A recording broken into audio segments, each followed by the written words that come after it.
Welcome to the Solid Verbal. The Solid Verbal. Come after me! I'm a man! I'm 40! I've heard so many players say, well, I want to be happy. You want to be happy for a day? Eat a steak. It's that woo-woo! And now, Dan and Ty. Welcome back to the Solid Verbal, boys and girls. My name is Ty Hildebrand. I am joined, as always, by my good friend, my co-host, my colleague of many years, a gentleman by the fine name of Dan Rubenstein. Sir, how are you? Good. You forgot to use my other title that I've asked you multiple times to use, and that is extremely passionate Penn State fan. Dan Rubenstein. Is that true? I have no choice. Otherwise, I'd have to root for Oregon, and it hurts so much. Well, we'll get to your reverbs here momentarily. Got a bunch of really awesome calls this week, sure. And Taylor did a great job putting them together, so we'll play that momentarily. Also got some tweets and some snaps that came through, which I will allude to, which I will reference as we go through our Week 10 recap here, Dan. But what do you think, Week 10?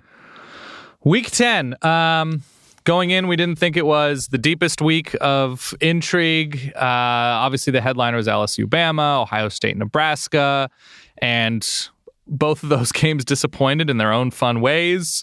But hey, we're down a playoff team, which was the literal most expected thing to happen, because the playoff teams just never stay static with those four that are selected in week one of it. The Pac-12 South and the Pac-12 in general is the Big Ten is in general the ACC in general is I'm just making sounds here, Ty. The SEC East is and the Big 12 is So now we're a Mountain West show, and let's just go through there. I was at the Lehigh game. Yeah, that's right. How'd that go? It was awesome. It was awesome. And I will say way more enjoyable than any of the early games. It was actually a really good game. Did you bring security? No, I didn't bring security, but it was a good football game. They were down like 13-7 at half, and then second half they kind of turned it around, but improved to 5-0 in the Pat League, won the league title. I was on the field during the trophy presentation. Very exciting day. Would you like to start where we should obviously start, and that's in rowing the boat? Western Michigan 52, Ball State 20. Let's start with those reverbs, okay? Okay, fine. 408 Verbal 1. Take it away, our good friend Taylor from Talking Terps. Congratulations to the Texas A&M Aggies, the one true 2016 Week 10 number 4 team in the country. Nobody can ever take that away from me. This is Aaron calling from the middle of Nebraska. This is Marcus calling from Belmo Pond, Belize. Hey, it's Mike, the Crimson Tider in Toronto. G'day guys, this is Andrew calling from Melbourne, Australia. I don't know if it takes longer to cook Cajun, but 25 total yards in the second half for LSU. That's some sweet defense or a Cajun crock pot.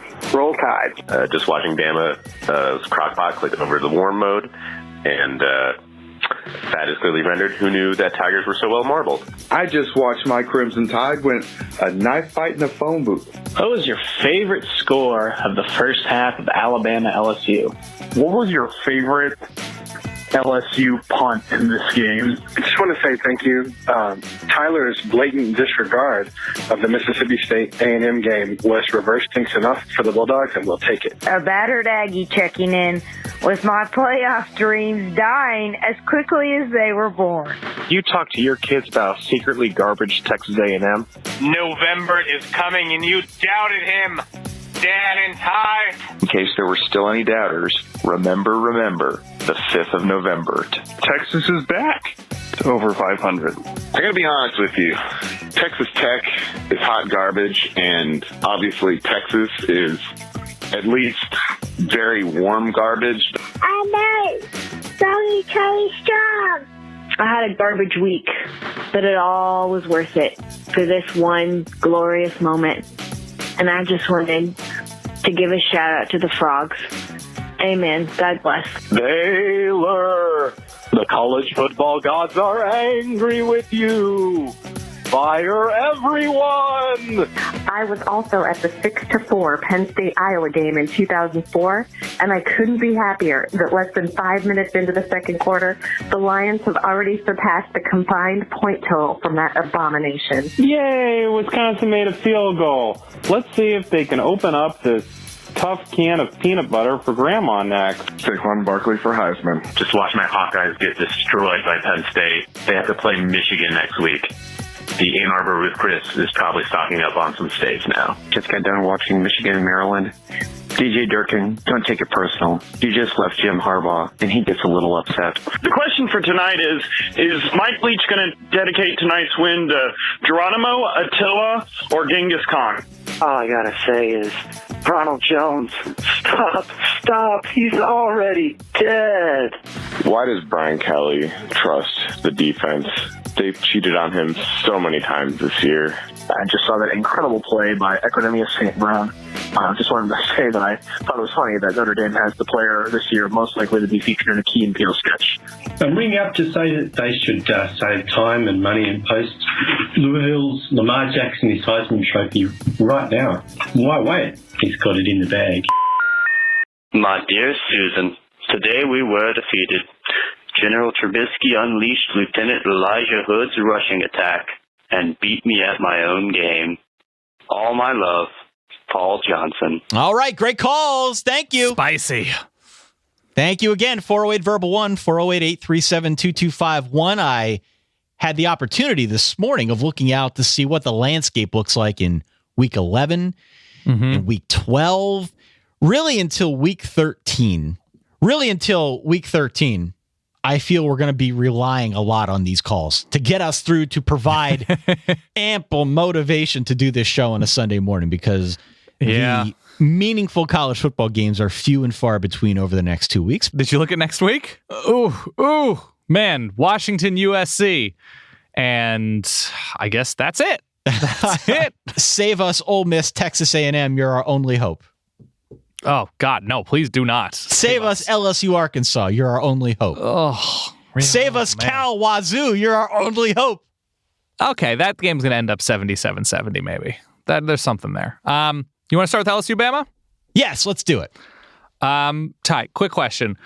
Throughout this game, what is it that you would say people that are fans of one offense, and specifically what Danny Etling felt in terms of his offensive line attempting to protect him from the Bama front? Would you say it was pain, Ty? Pain. That's it. Yeah. Okay. I'm assuming you watched all, if not almost all, of this game. I fell asleep. So you did watch this game. I did watch this game. I had a long day. I mentioned I was out at Lehigh. I was celebrating a birthday. I watched some of the Penn State game with friends. I came home second half, Alabama-LSU, and fell asleep. Lay down on the couch, out cold. Is that your full summary of this game? We said it was going to be low scoring, and it was. Depending on your perspective, it was either a classic defensive slugfest or a straight up snoozefest. And for me, it was a snoozefest. I fell asleep here.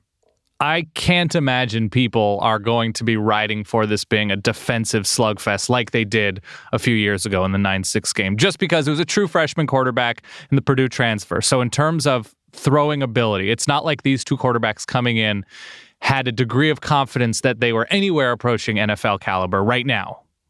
So Agreed. It's not as if we can say these two defenses shut down two good quarterbacks. We can't in earnest say that with any degree of confidence right now. It was 0-0 until the fourth quarter, correct? Yeah, yep. So no scoring until the fourth quarter. That's a bummer of a game, especially game. Defensively, it's great defense. It's great. But in terms of an entertainment product, that's a bummer. And then when you couple that with CBS going to commercial every 3 minutes for 2 or 3 minutes on end, so no offense and a ton of commercials, not great. I put this game in the picture inside the picture in my TV. Why would you devote your full screen to this? Unless you're an Alabama or LSU fan, it's not worth it. I just sort of scanned. I went USC, Oregon. I went Ohio State, Nebraska, which was also a garbage game in its own way. But I just scanned a bunch of the games, and I would come back to this game whenever I'd see a team in the other team's territory or something like that. Just because it honestly, you like to see a push and pull. And I know some people say things like, well, I'd much rather see this kind of matchup than like a 58-55 Texas Tech Oklahoma game. Cool. That's fine.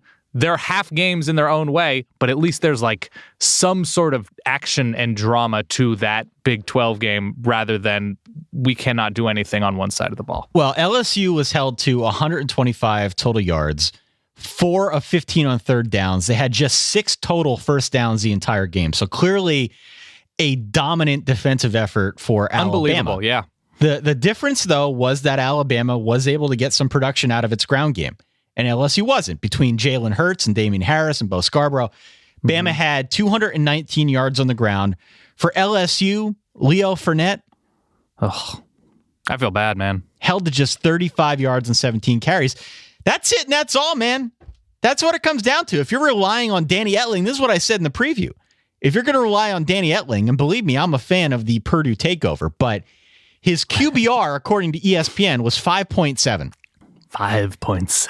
Now, I don't even know what QBR means, but 5.7 feels low to me. And if you watch the game, you can see pretty much why. It's quit Baton Rouge, by the way. Whatever it means, 10-0 Alabama is all you need to take away from this game. Obviously, the start of something here, as my initial instinct was to go LSU, I said, well, we got to go Bama. If every instinct I've had has been wrong, the opposite would have to be right. Seinfeld, Costanza. Alabama minus 7.5. Circle gets the square, baby. Okay. In all fairness to what is a good point from you, it's not counting on Danny Etling as much as it is counting on the passing game of LSU. And included in that is the offensive line, which gave him not much in the way of time. But also included that is Danny Etling, who missed throws, missed opportunities. And we talked about this and we agreed on this beforehand in this game. If LSU can't get an intermediate pass game going, 8-yard hitches, slants that go for 13, something like that, they're going to lose. Leonard Fournette cannot do it against 8-9 man boxes. As good and as physically talented as he is, there has to be some semblance of balance. Yeah. And 0 points and something like 300 yards in 2 years of games against Alabama is not going to cut it. No, it isn't. All right. My favorite tweet of the day came from Nathan Fletcher. Okay. Who wanted to know if Ed Orgeron's a secret Just for Men user. Quote, that hair is as dark as Notre Dame's season. Grecian formula, yeah.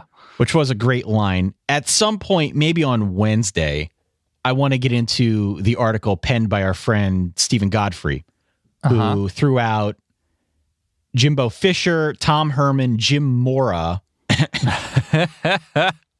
and Dana Holgerson as potentially on the short list for that LSU job, not counting Coach O. We'll get to that on Wednesday, but in the interim, we did have a nice win here for Alabama. Not easy on the eyes, but 10-0 is going to keep you undefeated and definitely keep the Crimson Tide number 1 overall in that playoff ranking on Tuesday. Yeah, and sort of a garbage day just in terms of entertainment and hierarchy for the SEC in general. Texas A&M, playoff team. Yeah. No longer. Remember that uproar on Tuesday night? The Aggies are 4th and oh my, deep breath. Everybody in and out. That also describes Mississippi State's running game against Texas A&M's front. In and out, just in and out, in and out, in and out. What a better way to showcase to the playoff committee that you are legit than by losing to a 5-loss Mississippi State team on the road, Dan. Let me preface my comments by mentioning that Trevor Knight did go down in the first half in this game with a right shoulder injury. Was he good while in, though? No. No. No, he did some nice things running the football, had like 5 carries for 50-some odd yards and a touchdown. Great. But in terms of actually throwing the football, no, he was not good at all. Jake Hubenak came in and actually did, I think, a better job throwing the football. He had to because they were playing from behind most of the game. But the difference in this game, as I see it, was twofold. Yeah. First, A&M had zero answer for Nick Fitzgerald. That's absolutely correct, yeah. I mean, they picked him a couple times. Through the air, he was kind of pedestrian, but on the ground, no, not at all. Yeah, 20 carries, 182 yards. He had 4 total touchdowns in this game, both running and throwing. The bigger issue, though, was really the fact that Mississippi State beat him up in the trenches, man. 100%. They beat him up on offense. They beat him up on defense. I did not expect this kind of showing, particularly by that Mississippi State offensive line here, because we've talked so much this year about A&M and what they do along the line, and they got beat up. I don't know if maybe they're running out of gas here or what, but they got beat up. No two ways about it. Yeah, that coupled with play calling from Texas A&M offensively, some just weird calls in big spots, and the fact that, as you alluded to, Texas A&M, much like last year, with all that defensive speed and talent and anger and swarming ability, they just don't have it against the run. And oddly enough, even at LSU, John Chavis, his last couple years, and I don't know if this coincides with running quarterbacks in the SEC, if it was the sort of Johnny Manzielization of the SEC, seeing Ole Miss go to more mobile quarterbacks. There is something about these past few John Chavis defenses that get after the quarterback and not so much with running backs in the rush game. So Texas A&M, once again, struggling, just getting completely pushed around up front. And what was the final yardage total for Mississippi State? I don't even have that. Over 350. 6 yards a carry, yeah. It was impressive. 35-28, by the way, your final here. Mississippi State wins the game. I am interested to see now how this plays out for A&M moving forward, because these are the types of losses that can deflate you. Late in the year, college football comes at you fast. It can spin out in a hurry. And next week, Ole Miss got LSU on Thanksgiving. Curious to see if they're running out of juice or not. That November goodness from Kevin Sumlin and Texas A&M. Christian Kirk was an A+. Yeah. Everything went wrong for Texas A&M. Christian Kirk was an A+. Speaking of November. What? Borderline erotic. What? Ooh. Yeah. Borderline erotic. Arkansas 31. Florida 10, Dan. Yeah. SEC East really coming through. Guess who just got murdered? Murdered. Florida and the SEC East got murdered, Dan. Remember how I said on paper? On paper, it looked like Florida. They're going to grind it out. They're going to run it with Jordan Scarlett. They're going to win with defense. Yeah. Florida had 12 yards on 14 carries on the ground, Dan. And on top of that, Luke Del Rio threw 2 picks. This was now the 4th consecutive game in which Florida had less than 250 total yards of offense. Also of note, Raleigh Williams III had 148 yards, 2 touchdowns on the ground for Arkansas. The perception that I had, that we had, that a lot of people had, that the wheels came off the Arkansas season after losing their 3rd game by 53 points to Auburn, seems to be a bit of a mirage, because this is still apparently a pretty good team. They took the bye week to work some stuff out. They got a big game next week against LSU that I think is probably going to define their season to some degree. But a 21-point win here at home against Florida is not only a big deal for them, but also a big deal for me. It's a big deal for me going reverse, going opposite. That's true. The opposite of every instinct must be correct. And didn't question it. Didn't think twice. Right. Just went Arkansas plus 5.5 at home. And not only my home dog of the week, but a straight up winner here. So good for them. Florida did not quite rush for a fruit by the foot. Right? Aren't they 3 feet long? Florida rushed for two and change feet per carry. We should have been worried when we were starting to think and say things like, well, Florida might be all right once they get Luke Del Rio back. That's the big thing. Once you get Luke Del Rio back, if that's what you're counting on, that's a problem. Yeah. Woof. I don't know what it is about Novembert, but Arkansas, they didn't have to rely on the passing game. Raleigh Williams, as you mentioned, came through, and Florida, they did not have an offensive touchdown in this game. It was a pick 6, was their lone score. And they just, as well as the rest of the SEC East, actually, no, let's give South Carolina credit. Most of the SEC East, not a great day. Vandy looked good for a half against Auburn, but, ooh, man. There is a situation, by the way, in which South Carolina could still win the SEC East. Just saying. Sure. A 4-loss team could very well be in the SEC championship game. A 4-loss muddled mess scenario could put South Carolina in the SEC title game. But okay, Arkansas wins 31-10. We can rehash some of those other SEC games here a little bit later, but we do got to move on. A lot of other action. Where are we going? In the world of college football. I don't know. You want to go Big 12? You want to go Big 10? Where are we going? Sure. Let's go Big 10 quickly. Ohio State and Michigan combined to allow their opponents 6 points. Yes. 6 total points from 2 teams that are not bad, Maryland and Nebraska. Nebraska without Tommy Armstrong, and even with Tommy Armstrong, and we're elated to see that it was just a momentary, horrific injury, that he has all movement and came back to the game, and he is conscious, and everything is, on a human level, improving. Great. Yes.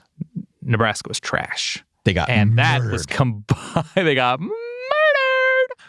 That combined with a really impressive performance from Ohio State. Offensively, they opened up the playbook. They were able to generate some bigger plays. They got more creative, both with their play calling and with usage of players like Curtis Samuel.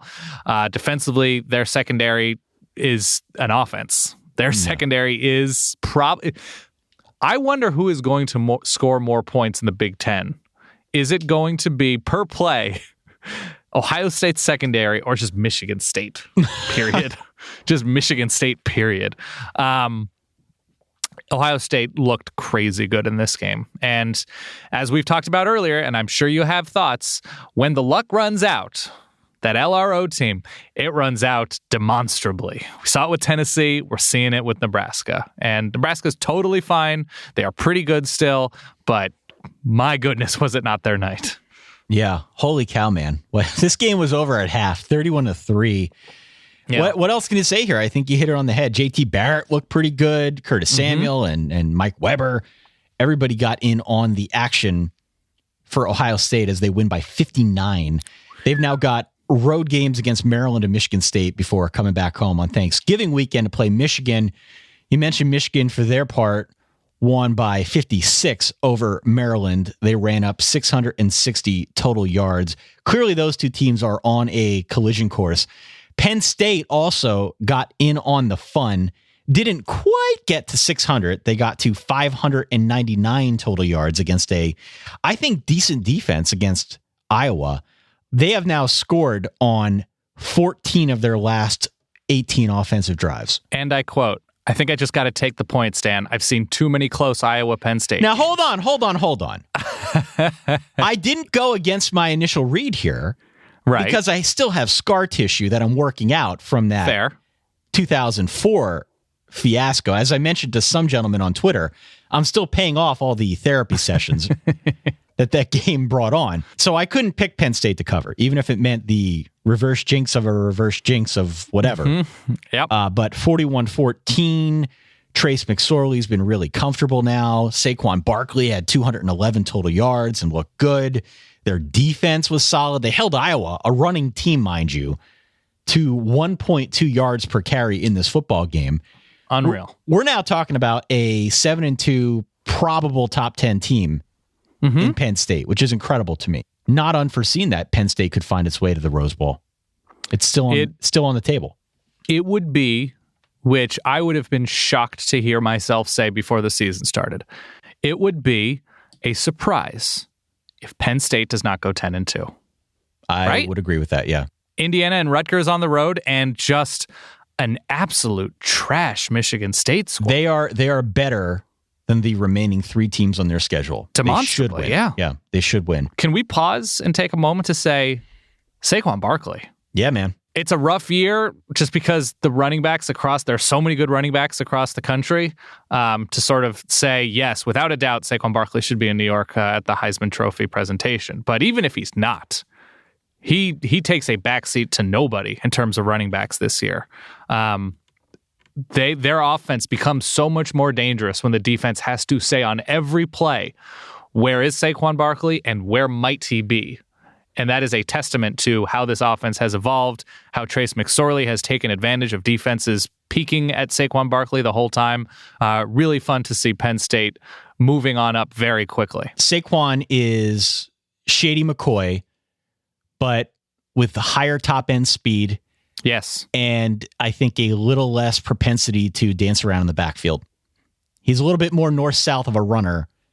Right. As opposed to Shady, who, was a little bit more east-west. So we'll also mention, Ty, and this is something that we won't get into until the spring, but man, Iowa's going to be on a lot of running back mixtapes come draft time. Yeah. Let's take a look at what Christian McCaffrey can do in the open. Let's take a look at Saquon Barkley and what he can do in the open field. Is he eligible? I don't even know. What year is Saquon Barkley? He's a true sophomore. But in the coming next couple of years, a lot of Iowa footage on the wrong side of draft mixtapes. All right. You mentioned Michigan State. Illinois 31, Michigan State 27. We talked a lot about my reverse jinx. Mm-hmm. Can we talk about your fantasy things selection of Michigan State disrespect at this point? We may. What do we do here? Do we throw out the records or what? First of all, mathematics just completely disrespecting Michigan State. How do we score this? What does it count as? Because you can't respect Michigan State at this point. You cannot. I think this has to. If it doesn't sweep for me the entire fantasy things draft, it has to cover a couple more categories worth because the universe has disrespected Michigan State. Do you get points each week now? How does this work? I mean, would you say that Kendrick Foster disrespected Michigan State's defense? I would. I guess. Is it disrespectful for a quarterback to not complete 50% of his passes or average 5 yards per attempt? But they're disrespecting themselves. True. I don't know. Is the implication unjustified disrespect? That's the question. Well, they lost by 4 to Illinois. Yeah. They're now tied with Rutgers at 0-6 in conference. They're 2-7 overall. Monster game this weekend, which honestly, the slate is so bad we might have to cover it. And Michigan State not going to a bowl for the first time in Mark D'Antonio's tenure. Not going to a bowl. They play Rutgers and East Lansing this week, so we'll get a pretty good heads-up look at which team is better. But best case scenario, they're finishing 3-9 because they're not beating Ohio State. They're not beating Penn State at this rate. Just a terrible season for the Spartans. The good news for the Michigan State-Rutgers game coming up is even though I imagine the interest nationally is going to be pretty low, locally here in New York, people are going to be excited. They're going to be lighting up the Empire State The ratings Building. are going to be huge. Northeast ratings are going to be huge for this game. It has to be. All right. Big 12. Yeah. Holy Toledo. Guess who just got murdered? TCU 62, Baylor 22. Yep. So look, I'm not big on inventing narratives. I hate when people do that, but I'm just going to throw a few things out there into the ether. You guys can decide for yourselves what you think. Okay. Baylor's lost 2 in a row. They have. In this one, they gave up 62 and 688 yards. Mm-hmm. They're playing extremely undisciplined football. This was like the 4th time this year where they had more than 10 penalties and something like 121 penalty yards, which is like the most they had all year. Shock Linwood is pushing assistant coaches. Assistant coaches are still pushing the issue that Art Briles didn't do much wrong. Mm-hmm. You've got Oklahoma, K-State, Texas Tech, and West Virginia on the schedule the next 4 weeks. I'm not saying, but if you want to say I'll listen, that things could come off the swivel very quickly now for Baylor if we don't watch it. Is that fair to say? Could? I'm just saying. Could operates in a hypothetical universe, Ty. I'm just saying. I could continue to, yes. Hey, hope all those people selling Coach Art Briles shirts outside of the stadium made a whole bunch of money for charity. I hope it was a charity drive situation. Somebody flew a CAB flag outside of a suite in Waco. Hope a bunch of money's going to charity. TCU played a complete and dominating and thorough game. Kenny Hill was very, very good, efficient. Kyle Hicks was an absolute monster on the ground. He has 5 touchdowns, rushes for almost 200 yards. The TCU defense was all over the damn place. They were just living in the backfield. How many turnovers did they have? TCU turned a really bad Baylor offense over. I guess they only turned it over once, but they were just swarming all over the place. Baylor was in every facet. 5 of 20 on 3rd downs. It was just a day normal and reasonable Baylor fans should soon forget. It was real bad. Elsewhere in the Big 12, both Oklahoma schools won. Oklahoma beat Iowa State on Thursday night. Yeah. 6 wins in a row now for the Sooners. If you look at the final score, I think it probably makes it look closer than it was. Really just take out a rough second quarter, and otherwise pretty dominant by Oklahoma over Iowa State, 34-24. I will say Dimitri Flowers, though, they leaned on their fullback without Samaje Perine and Joe Mixon and came through enough. Oklahoma State won by 6. They did. Did you watch any of this? I went back and watched highlights from this one. I didn't see it live, but this might have been one of the better games of the day. I was so happy that you tweeted out about K-State's offensive game plan. Thank you for doing that. Yeah, Bill Snyder's playbook. What is this offense and how exactly does it work? Because I'm not sure I understand. It's like Mariano Rivera. Mariano Rivera had one pitch, and in particular, one pitch at one speed, and did it at a very high level for however many years, and he's a Hall of Fame closer for the New York Yankees. K-State does the same thing over and over again, running the quarterback, and they still are able to take a team like Oklahoma State to the wire. How do they do it? Well, they were in that position because of some excellent special defense and special teams plays. They turned Oklahoma State over a good amount. They had nice returns. They recovered fumbles and pick sixes, whatever. Kansas State put themselves in an all-purpose position to win this game against Oklahoma State at home. Ultimately, the Cowboys won it late, but Kansas State had their opportunities and came up a little bit short. But you're right, Kansas State doesn't do a whole lot. But what they do, they do it pretty well. Jesse Ertz rushes for 30 times, for 150 yards. Oklahoma State ran it as a team 26 times.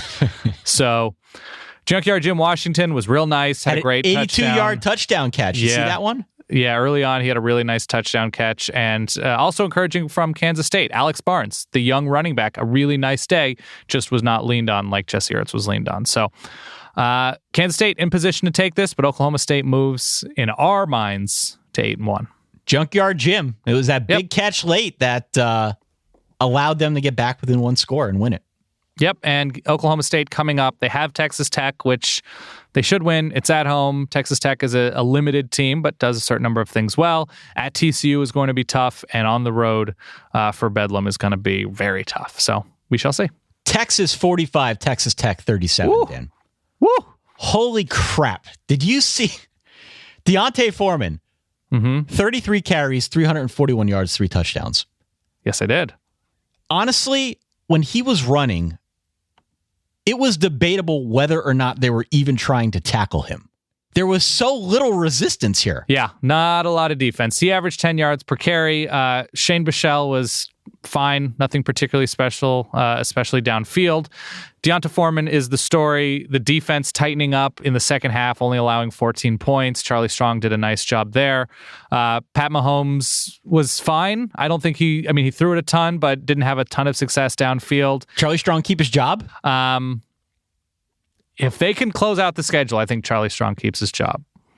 That West Virginia game is going to be tough. Zombie Charlie Strong, man. Zombie Charlie Strong. West Virginia 48, Kansas 21. No real takeaways here other than the picture that was sent to us about Dana Holgerson's hair after they went up by 31. Yeah. Honestly, it looks a lot like Big Earn's hair from Kingpin. Yeah, it's unintentional rat tail. It's not a great place, but it's entertaining. He's got to shave that thing. Coach hair in the Big 12 is a bit off the swivel right now. It is nice to see West Virginia rushing really well and focusing on that. Skylar Howard, another predictably efficient day through the air. You could argue pretty much perfect.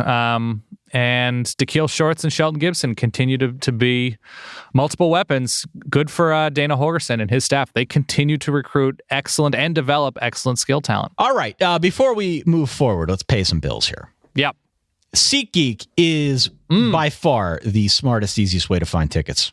You want to go to a game, you got 2 good weeks of games coming up now, where if you want to go see a team play, probably some value buys out here, I would think. Oh, yeah. They can help get you in up close and personal. Nothing like it being in the stadium, see your teams play in person, and now, thankfully, with SeatGeek, it's never been easier to get guaranteed seats that you want for a really good price. We've talked about it ad nauseum.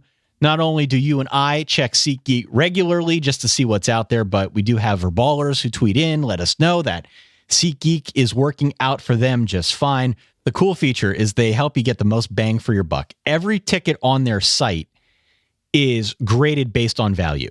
Yeah. So immediately you're going to see where you could find an underpriced seat. And immediately, if it's something that fits your budget, you can just hit a few buttons and click to get it.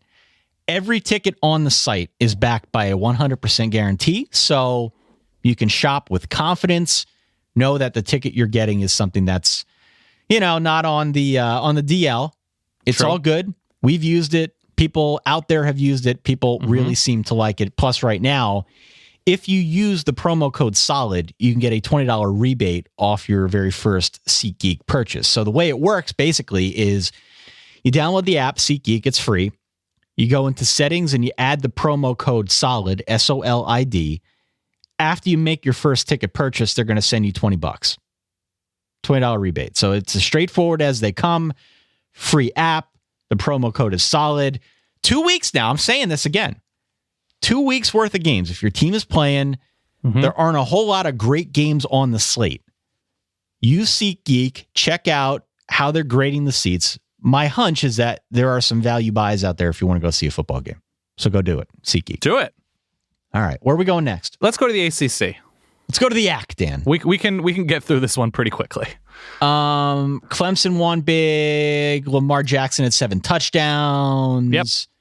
I should mention Deshaun Watson had a apparently not so serious shoulder injury. Dabo Swinney called it a stinger, but they shut out Clemson, and Clemson a really nice day. Virginia Tech won by 3. Florida State won by 4. Florida State needed a late comeback. Virginia Tech almost got come back on by Duke at home Duke at home, not Virginia Tech at home, but Virginia Tech moves 7-2. They are 5-1. In the ACC, Gerard Evans his day was fine, nothing too special, but he was good on the ground as well. So sort of taking them on his back, the Hokies on his back, and survive an advance game, I guess. Let me interject. Please. Gerard Evans was fine. He was no Daniel Jones. No Daniel Jones. Bruce Feldman has been chirping about Daniel Jones all year. Bruce Feldman has his guys. Ever since the beginning of the season, he was chirping about Daniel Jones. It is easy to see why people like Daniel Jones. He's a freshman. He's got a coach in David Cutcliffe who knows how to develop quarterbacks. And he basically brought Duke back single-handedly in this game. Mm-hmm. He's going to be really exciting to watch as he develops. So I'm excited to see him. I am excited, though, in the short term to see what Virginia Tech does. They've been one of those stories that have been fun to follow so far this season. They've been playing real well. They've got themselves in optimal position to get to soft end schedule. Yeah, to play against Clemson in that ACC title game. You mentioned FSU with the late comeback. Very quickly, talk here about North Carolina and their big second half. Nice to see them getting their ground game going a little bit with Elijah Hood. Mitch Trubisky, very efficient. Yep. Miami wins by 23 over Pitt. Ooh. Pitt's defense right now could use a good defensive coordinator like Pat Narduzzi, right? I really think if they could afford Pat Narduzzi, you could see them going places. Nate Peterman, sort of an up and down day. They were not able to get anything going on the ground offensively. And defensively, Mark Walton ran all over them. Amon Richards just kept getting free. A nice bounce back for Miami after losing, 4 straight after starting out 4-0? Yep. Nice position for the Hurricanes. Hopefully they can finish out their schedule in a relatively strong fashion. They don't have much in the way that looks very dangerous right now. It's Virginia, NC State on the road, and they finish with Duke at home. Wake beat UVA 27-20, and I'm just going to go ahead and lump this one in there, Dan.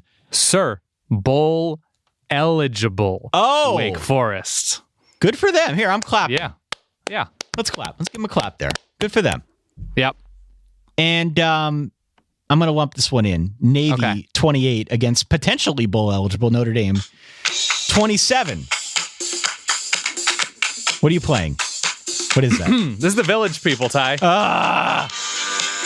In the Navy. Stop it. This song has already gone on. Why are you dancing on my grave? The song has gone on for 18 seconds, which is 3 times the number of possessions that Notre Dame had in this game. Unbelievable. They had 6 total possessions. They scored on 5 of them. Yes. But 4 possessions in the first half, 2 in the second. Navy, suffice to say, took the air out of the ball. Notre Dame's defense couldn't get off the field, and they had more woes on special teams. And that was all she wrote. That was all she wrote here. Our friend Bruce Feldman tweeted out this week, quite the turnaround for Notre Dame's defense, which they played a number of bad teams, kind of, since, what's his name, Greg Hudson? Yes. Hansen? I don't know his name. Took over for BVG. They did not get off the field all that well. They didn't get off the field. The defense has still been better. It has been better. Defense has 100% been better, yes. Whether it's been against bad teams or good teams, that really didn't stop Notre Dame in the early part of the season from just playing poorly on defense. Notre Dame moves to what now overall? Notre Dame has 6 losses, Dan. So their record is 3-6. Hold on, I want to get to the. There it is. Okay. You're a jerk. Ty, I'm allowed to say things like that because my team is also bad. Yeah, let's talk about the Pac-12. Let's go Pac-12. Start with Oregon. Lost by 25 to USC. I saw a tweet here from Darren Ravel of all sources that Phil Knight would be willing to pay $10 million a year for a new coach. Sure. He's getting older, wants to see a title. Okay, great. Fine and dandy. Yeah. You know, that name that we trust so much to break college football news. Right. You're plugged into Oregon. Yeah. What's going on? Are they going to fire Helfrich? Are they going to bring someone else in? With games like this, it gets closer. From everything I've heard, that they don't want to fire Helfrich. That it is not a decision that they are going to make in a snap way. Helfrich has been there for a while. He runs the type of system that Oregon has succeeded with for a long time. He has recruited sort of in a disappointing way defensively, but he's recruited a ton of skill talent there. It looks like they have a quarterback of the future.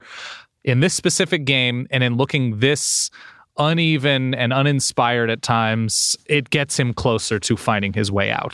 USC was up 45-13. It was a late garbage time touchdown that made it 45-20.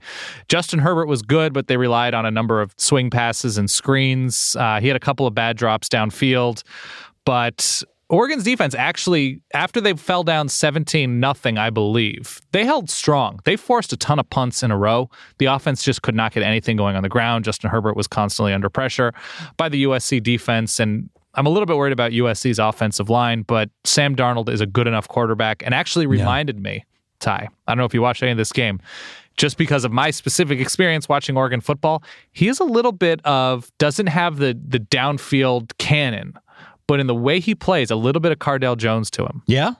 Athleticism, buys time. You can never bring him down. Is athletic enough to keep making plays even when everything gets dirty. Ronald Jones is falls under the Saquon Barkley category of there are so many good running backs that Ronald Jones has to be considered one of the best 10 or 12 running backs in the country at this point. And USC has done a fantastic job turning around their season after starting out in such a sloppy way, starting out 1-3 with losses to Stanford and a horrific loss to Alabama. They're now going to be part of the game day game this week at Seattle, traveling to play against Washington, and they finish out with a horrifically disappointing UCLA and a horrifically disappointing Notre Dame. They should win both those games right now. They should indeed. So I would still say there's probably a 40% chance Helfrich is back with some sort of adjusted staff, which sounds dirtier than I implied. Interesting. Than I wanted it to. But I would imagine that the groundswell of support for moving on from Helfrich is gaining steam today. I would imagine so as well. Okay, Washington 66, Cal 27, Washington State 69, Arizona 7, Dan. Two impressive showings here. Yep. In terms of quarterback play, Jake Browning, 6 touchdowns, no interceptions. Luke Falk only missed 3 passes. He had 4 touchdowns. He actually got pulled, gave way to a freshman who came in and only missed 2 passes. 47 of 52 for 9 yards an attempt and 6 touchdowns, no picks. What the hell, Arizona? Washington, it'll be interesting to see. Would not at all surprise me if they were jumped by Ohio State. I would imagine that would cause more uproar. Again, we're just 10 weeks through. You'd imagine, all things being equal, if Washington runs the table, they're going to be fine. They're going to be in there at the number 4 slot. But seeing as how the playoff committee likes to give folks stuff to talk about, I would bet my bottom dollar on Ohio State jumping them at this point. At this point, yes, although it'll be a nice win if Washington can get by USC.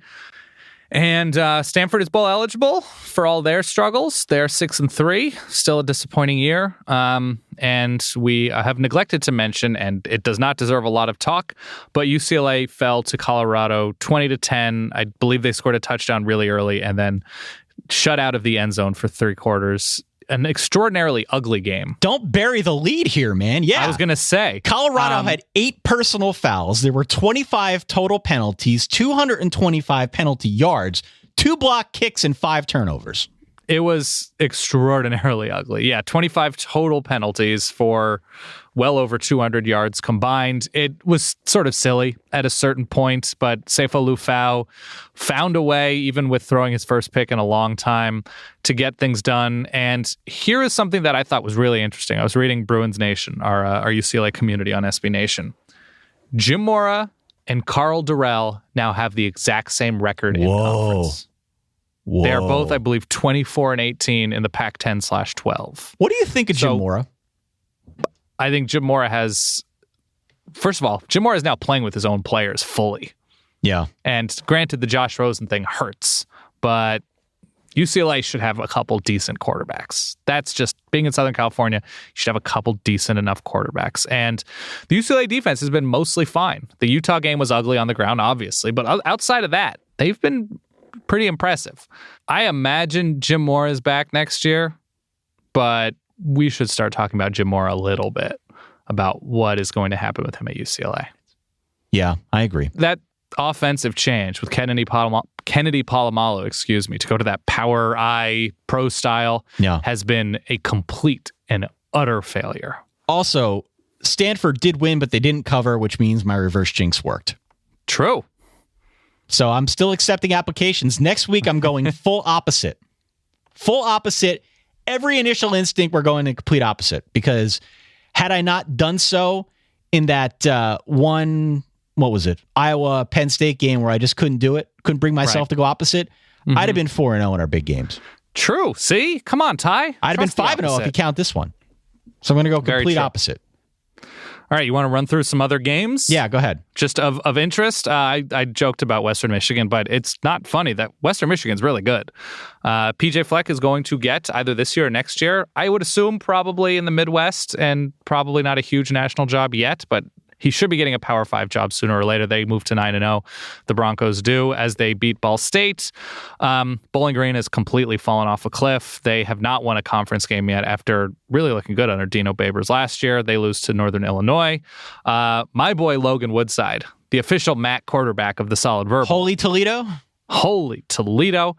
Another huge game as they beat Akron. Toledo beats Akron. Arkansas State. You might laugh a little bit because they're sort of off the radar Sunbelt team. They're pretty good. I like the job that Blake Anderson has done there. They're yet to lose a Sunbelt game. I also like the job that Troy and the Trojans have done. We saw them test Clemson. Yes? Correct. Temple moves to 5-1 in the American. Another big game for Raquel Armstead. We ride with Raquel Armstead, Ty. We do. Hold on. We do. They shut out Bob Diaco. That's right. We ride. They shut out the Fighting Diacos in Connecticut. So that's a nice, impressive thing to do as we look at Matt Rule and potential openings. I mean, what he's done at Temple, all right, should not be discounted. I'm not sure Matt where Rule that fan. is. Are you getting a cut from Matt Rule? I love Matt Rule. I do not get a cut. Should be met. We sort of talked about it briefly, but the Auburn win over Vandy. Weirdness with Sean White coming in the second half and looking really good and not playing in the first half because of, quote, an injury. I am a bit of a conspiracy theorist on this. Okay. But Vandy played really well in the first half, but unfortunately Cam Petway exists, and that is troublesome for everybody. Yeah. Elsewhere, I saw that Army lost. Which will make next week that much. They're playing Notre Dame next week? Yep. Yeah. In San Antonio, a classic college football venue, just like Jacksonville, where they played and lost against Navy. That's where you got to play. You got to play in San Antonio. Indiana moves to 5-4 with their win over Rutgers. Barely. We did sort of gloss over Illinois, Michigan State, but my goodness. Good for you, Illinois. Holding on. Can I ask a question? Please. What's going on in the SEC East now? Who's going to win that? Because we did cover pretty much all the other action, but we didn't talk about Georgia beating Kentucky by 3. We didn't talk about South Carolina beating Mizzou by 10. We didn't talk about Tennessee Tech because it's a game against Tennessee Tech. Right. And also Ole Miss beat Georgia Southern by 10. But the SEC East is sort of a raging tire fire at this point. And as we did mention, however improbable, there is a scenario whereby South Carolina could actually win that division. So what are your thoughts about SEC East? It's the worst division of any Power 5 conference division, right? I think so. I was trying to grade it out. Right. Just in my head. And, if you're ranking sides of conferences, obviously the Big Ten East is up there, SEC West, ACC Atlantic. Those are the 3 that really bubble up to the surface. But, I think Pac-12 North, Pac-12 South kind of on level footing. Obviously the North a little bit higher of a high. But, even the ACC Coastal, even the Big Ten West, I put all those over the SEC East. The SEC East is just a disaster.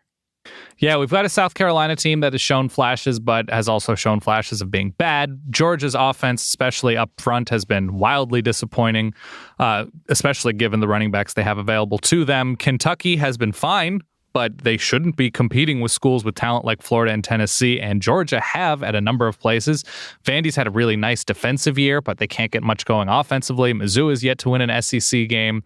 It is a mess. The fact that Florida can not score a touchdown, rush for 12 yards on 14 carries, and still control the division is not a great look, Ty. The only other thing that I think we need to mention here. Wyoming, man.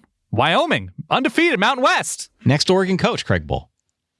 Head fits inside the O. Ty. God willing. One other topic we need to touch on here, and I saved it purposely for the dying embers of our show. Did you see what Cal did with Marshawn Lynch? Oh my goodness, yes. Well, I've got one other thing, but yes, wonderful moment. Here's the deal. It was like the 10-year anniversary, I think.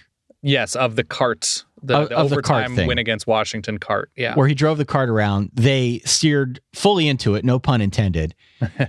Honored it as well. It should be honored. And there's been a lot of talk in sports media circles and football circles about how the NFL is losing ratings. This is part of the reason why. College football celebrates things like this. Steers into it. They steer into it. They play with it. They have fun with it. They let other people have fun with it. Pro football, if this had happened, that guy would have been kicked out of the league. It's also a bad product. Granted, they may be scamming players out of earning a living, but that's a separate topic for a separate day. It's fun to see stuff like this still exist in college football. I think probably about that Marshawn Lynch thing about 8 times a year. And I'm glad that Cal does too. So that was cool to see. Less fun, Tommy Tuberville's Saturday. Telling a heckling BYU fan to go to hell and to get a job. Thomas Tuberville may himself be looking for a new job in the not-so-distant future. Yeah, he's not going to be there next year. Boise State won in sort of a maddening way. But Jeremy McNichols, another one of those really good running backs that is just lumped together with everybody else, but having a fantastic season. Jeremy McNichols is going to be a good third down back in the NFL. And, of course, Donnell Pumphrey, another 100-yard game as San Diego State shellacks Hawaii. All right. Hey, and ODU, bowl eligible in their 3rd year in FBS. Old Dominion, baby. That's everything I got, Ty.